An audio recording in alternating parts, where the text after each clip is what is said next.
Damos la bienvenida a la economista María Elsa Viteri. Ella es exministro de Finanzas y en esta ocasión nos va a ayudar con un análisis económico de la coyuntura actual de nuestro país. Economista, actualmente vivimos en una situación crítica en la parte económica del Ecuador. Tenemos una contracción de la economía del 12% y alrededor de 7 de cada 10 personas económicamente activas se encuentran en el desempleo y en el subempleo.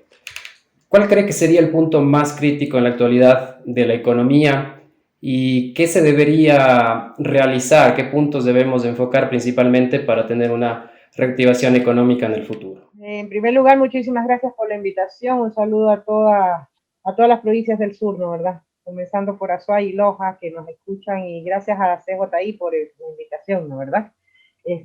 A ver, yo partí diciendo hace mucho tiempo que 365 días, cuando pasábamos el umbral, en donde ya la población no tenía posibilidades de pedir un mandato revocatorio, y por eso señalaba 365 días, ¿no? Era demasiado para un gobierno como este. Y era demasiado para un gobierno como este porque habíamos visto cómo con un total cinismo, sin apoyo popular, utilizó hasta la pandemia para ejecutar sus acciones de política económica completamente antipopulares. Usted ya ha dado los resultados más importantes, ¿no? Los resultados más importantes en términos se reflejan en términos de lo que es el empleo y en términos de lo que es la pobreza en el país.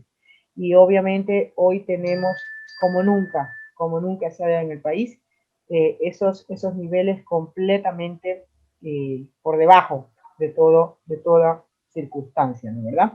Y no son productos solamente de la pandemia, son productos del mal manejo económico, porque en el 2019, que no teníamos aún pandemia, ya comenzaba a evidenciarse la caída de la economía, cuando en el 2017 habíamos tenido ya una dirección de progreso o de crecimiento a pesar de la crisis del 2015. Entonces eso le queda claro. Desde la perspectiva de qué es lo que hay que hacer también, lo he dicho en numerosas ocasiones. Yo creo que hay que trabajar en un proceso de inmediatez combinado con lo que normalmente tenemos en acciones de corto, mediano y largo plazo. ¿Por qué de inmediatez? Porque hay que sacar al país y hay que sacar a la población de lo que yo considero es un ahogo. Es decir, hemos sumido a la población, lo demuestra la pobreza y la falta de empleo, más de 650,000 personas desempleadas en un solo año, ¿no? De esa situación de ahogo. Estamos en una desesperación. Entonces, para ello, y cuando yo hago la diferencia entre inclusive el corto plazo y la inmediatez, me refiero a que es probable que se necesiten tomar medidas que a lo mejor en otras circunstancias no eran las convenientes, pero que dado lo que vivimos hay que hacerlo.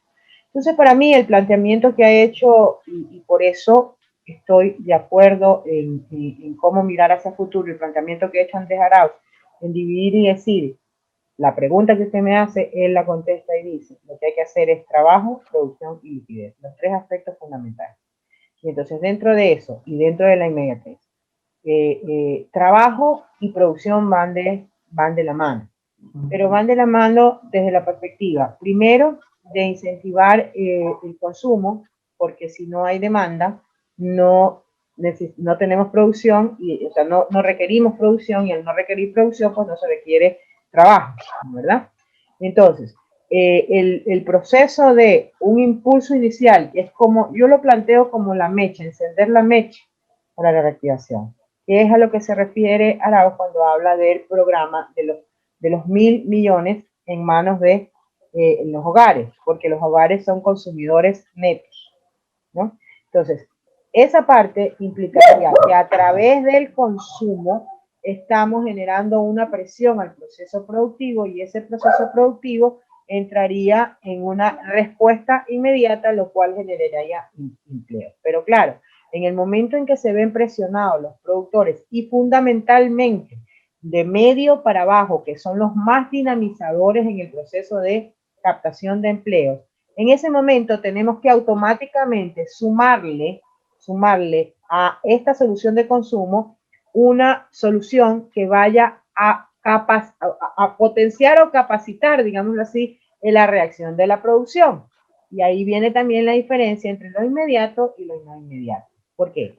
Porque lo no inmediato implicaría mejoras en tecnologías, es decir, una serie de procesos que necesitan tiempo. Pero lo inmediato significa, por ejemplo, dos cosas fundamentales. Primero, aliviar de todo el peso de deudas que tienen esos sectores de la producción. ¿Para qué? Para que puedan acceder a producir, pues. Porque si usted tiene un problema de orden de crédito, no accede a producción. Y segundo, que existe el crédito en las condiciones adecuadas.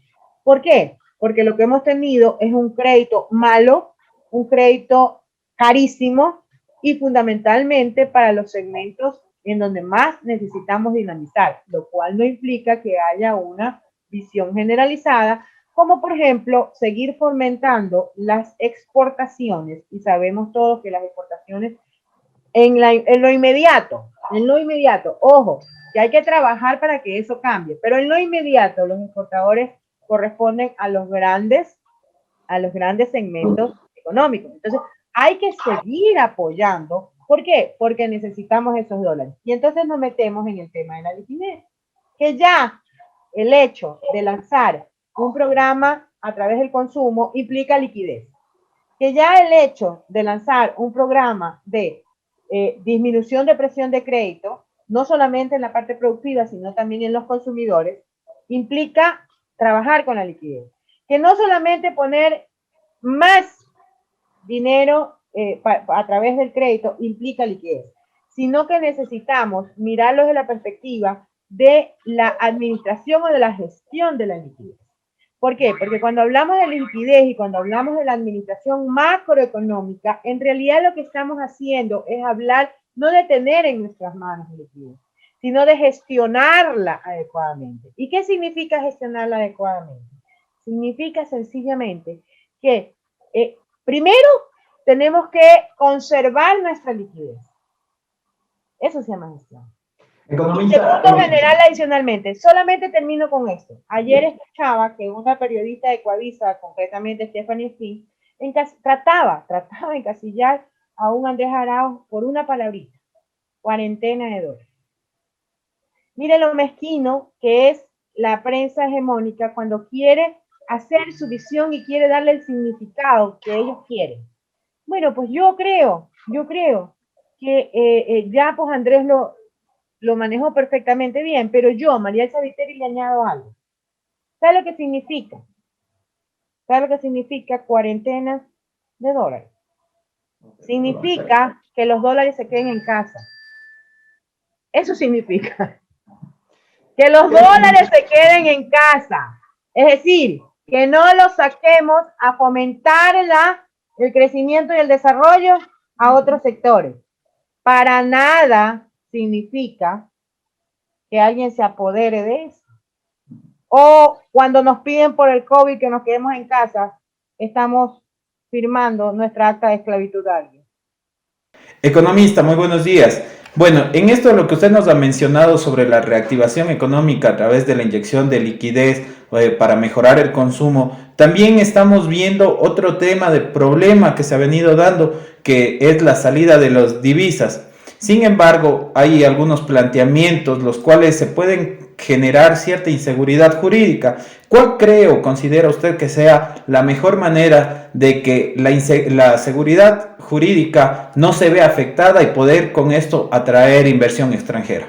A ver, yo creo que la inseguridad jurídica parte cuando la gente no tiene palabras y cuando no se cumplen las condiciones, ¿no?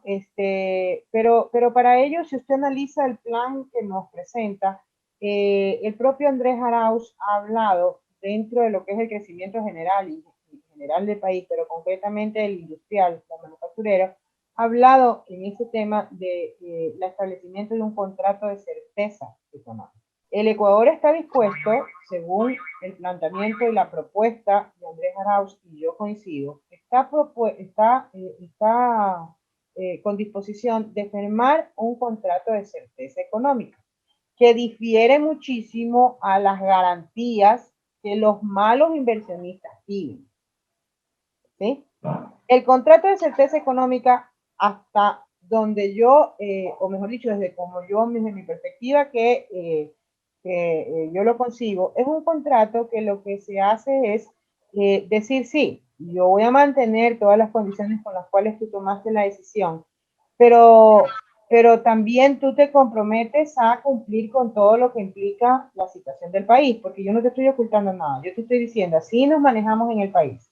Entonces, ese sería un elemento fundamental que hay que entender que está previsto, que es el contrato de certeza económica. Una de las cosas que debemos de pensar muchísimo es que el neoliberalismo en general y las propuestas de derecha, como la propuesta de Lazo, normalmente tienden a mentirte mucho, a presentarse de una manera y ser de otra. Entonces, por ejemplo, nos dijeron que la ley era humanitaria y resulta que hoy todos los ecuatorianos hemos comprobado, ya no solamente con palabras, nos decían que éramos perseguidos cuando hablábamos de esto.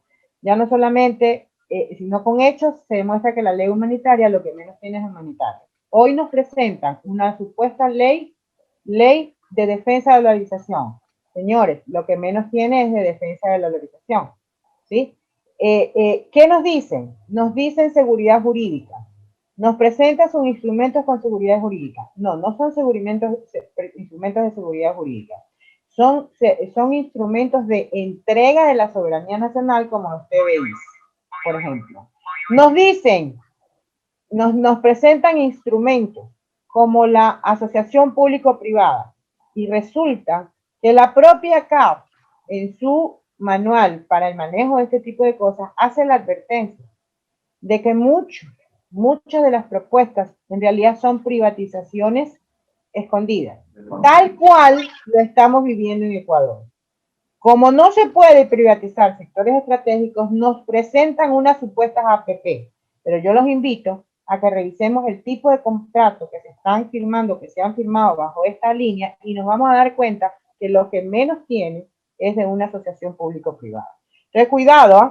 Cuidado, porque aquí lo que hay que entender es realmente quién cumple con lo que dice.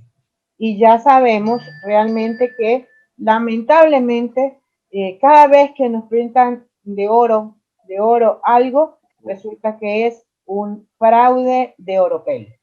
Y ustedes los cuencanos tienen que saber bastante la diferencia entre el oro y el oropel, ¿no? ¿Verdad? No. Y saben de lo que estoy hablando, ¿no? Y saben cómo muchos engañan con oropel, ¿sí? Entonces, eso nos toca a la ciudadanía.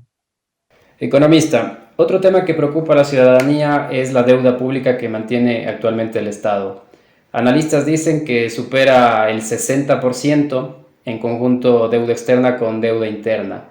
¿Cuál sería el procedimiento que debe seguir el gobierno en el futuro para poder mejorar este índice? ¿Sí? ¿Debemos renegociar la deuda? ¿Cuáles son los mecanismos que podríamos implementar para en el futuro solventar este índice que está complejo actualmente? A ver, recordemos en primer lugar, no es que se dice que ya hemos pasado el 60%. Ya el el comité de debate lo formalizó y lo puso al 63%. Y déjeme decirle que la deuda se contabiliza y se cuenta no por compromisos de endeudamiento, sino cuando efectivamente se hacen los desembolsos. Eso indica que esta ley de privatización del Banco Central intenta que pueda venir una cantidad de dinero más. Eso es lo que le quiero decir, es que no nos vamos a quedar en 63% según este gobierno, sino que este gobierno nos puede dejar con muchísimo más del 63%. Entonces, cuidado. Segundo, hay que hacer una diferencia porque nos intentaron lavar la cabeza y decir que el gobierno pasado había superado el 40% y a través de eso lograron un permiso, digamos, pero un permiso exclusivo para este gobierno de sobrepasar ese indicador del 40% y dejarle a partir del siguiente gobierno la responsabilidad de irlo bajando hasta llegar nuevamente al 40% o menos. Entonces, nos intentaron decir que ya el gobierno pasado había sobrepasado el 40%. Yo quiero recordarle a la ciudadanía y a ustedes que el propio ministro Richard Martínez, en su momento, cuando tuvo que darle cuentas a su jefe, Fondo Monetario Internacional, porque el jefe de Richard Martínez no era el presidente de la República, el jefe del Fondo Monetario Internacional, ¿no? ¿Verdad? El jefe de Moreno no son los ecuatorianos, es el Fondo Monetario Internacional. Entonces, cuando tuvieron que dar las cuentas claras y el chocolate espeso, como dice mi gente, resulta que se desvistieron y la deuda no estaba en el 40%, lo cual automáticamente debió haber traído abajo toda la comisión de la Contraloría y todo lo que se dijo en ese momento.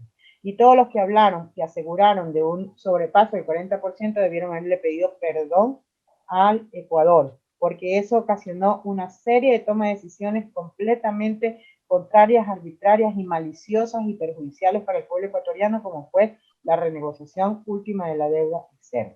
Economista, perdón que le interrumpa. Bueno, en todo lo que usted nos ha venido conversando y estas negociaciones entre multilaterales, en este caso el FMI, también se mencionó algo de que se solicitó o se recomendó al Ecuador un recálculo en su déficit presupuestario. Este déficit presupuestario se triplicó, más o menos estaba en 1.300 millones y llegó hasta los 3.500 millones de dólares. ¿Cree usted que esto le afectó o influyó en la negociación con el FMI o cómo fue el funcionamiento de este recálculo del déficit presupuestario? Lo primero que hay que entender es que evidentemente la sensibilidad que tiene este tipo de elementos trastocan cualquier tipo de planificación y cualquier tipo de presentación. Inclusive trastocan indicadores que yo no creo que son los más adecuados, pero que son los que miden esta gente neoliberal como el viejo país, ya que te encarece los préstamos y todo. Evidentemente el Fondo Monetario Internacional ha pasado por una serie de cambios desde la crisis del 70 y del 80 a convertirse prácticamente en ser el guardián, el aval, el garantista contra los tenedores de deuda, y no solamente la del Ecuador, sino la del mundo subdesarrollado en general. Entonces, definitivamente el Fondo Monetario Internacional lo que le interesa son básicamente dos cosas. Primero, cortar toda posibilidad de que los propios recursos del país sean aplicados en el país, es decir, llevarnos hacia un único instrumento de financiamiento como es lo que es el endeudamiento externo, para segundo, poder a través de esa condición de vigilante que se ha tomado a nivel mundial, poder estructurar, garantizar la salida y el pago de esta deuda externa, pero adicionalmente controlar todas las decisiones de política económica del país. No lo digo yo, lo dijo Perkins hace muchísimo tiempo, en el año 82.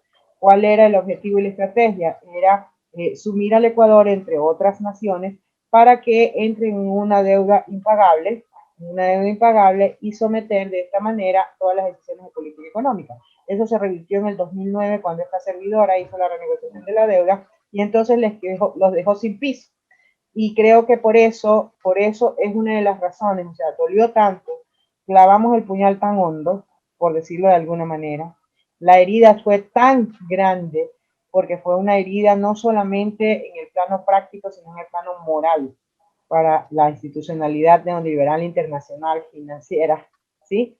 Que por eso es que en esta ocasión, realmente con lo típico de mira lo que le pasa a los que se sacan la cabeza, ¿no?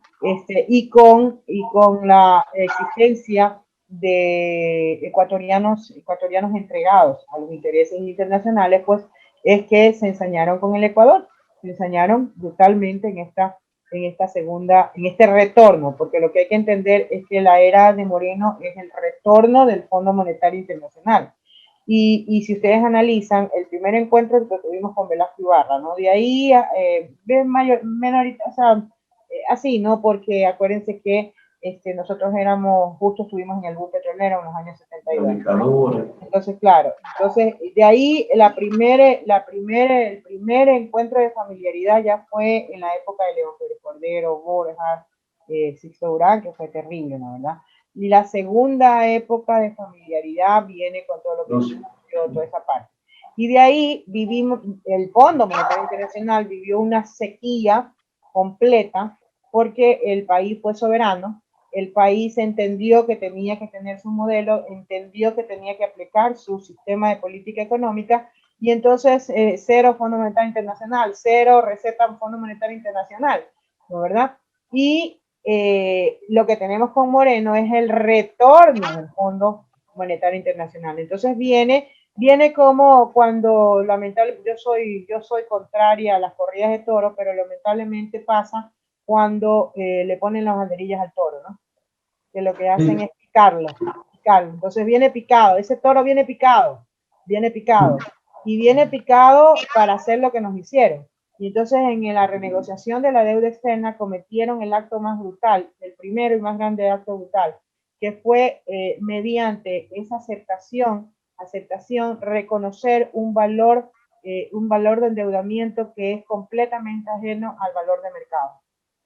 Nosotros en la regularización del 2009 demostramos la ilegitimidad de la deuda, pero adicionalmente demostramos que nuestra lógica de ilegitimidad era una lógica que de cierta manera reflejaba el mercado por el precio de los bonos y se renegoció al precio justo, al precio que correspondía.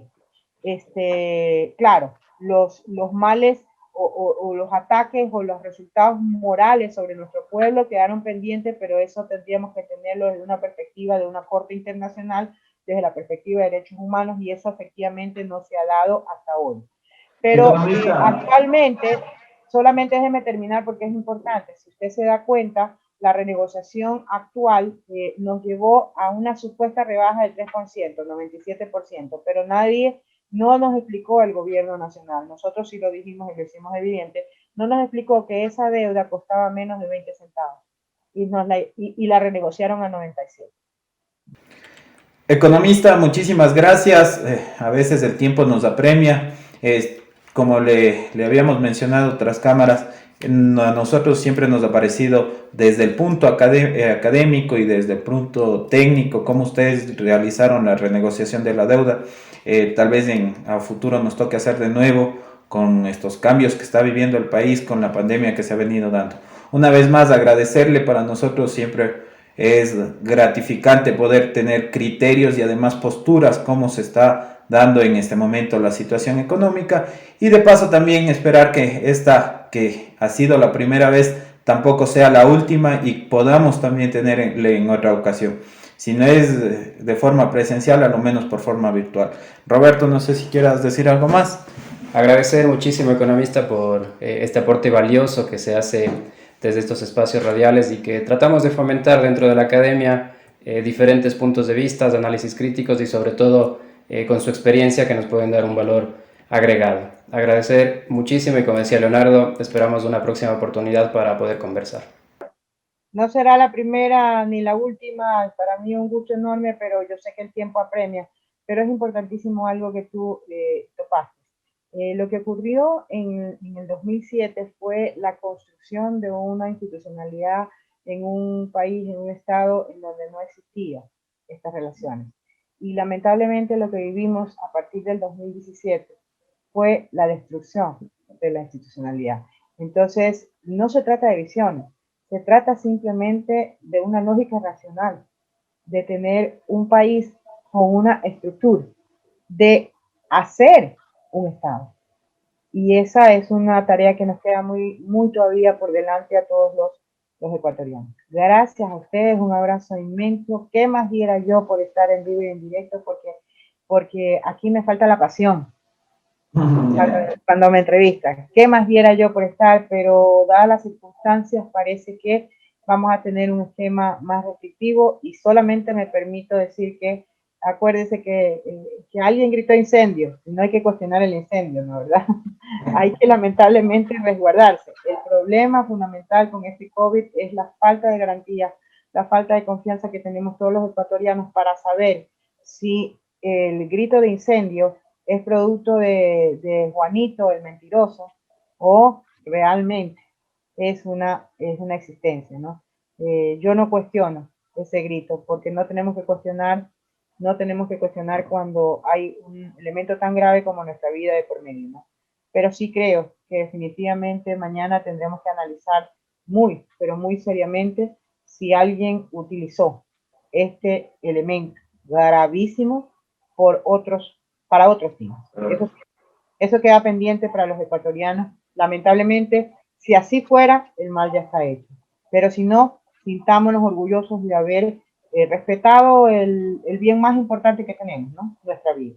Así que un abrazo fuerte a ustedes, a la Universidad de Loja, a la población de Loja, a la población de Cuenca y a todo el ecuatoriano y por supuesto a todo el Ecuador y quién sabe si el mundo, porque ahora todo sale al mundo entero. Así que un abrazo fraterno, estoy aquí siempre a la disposición y no será la última vez. Un abrazo fuerte.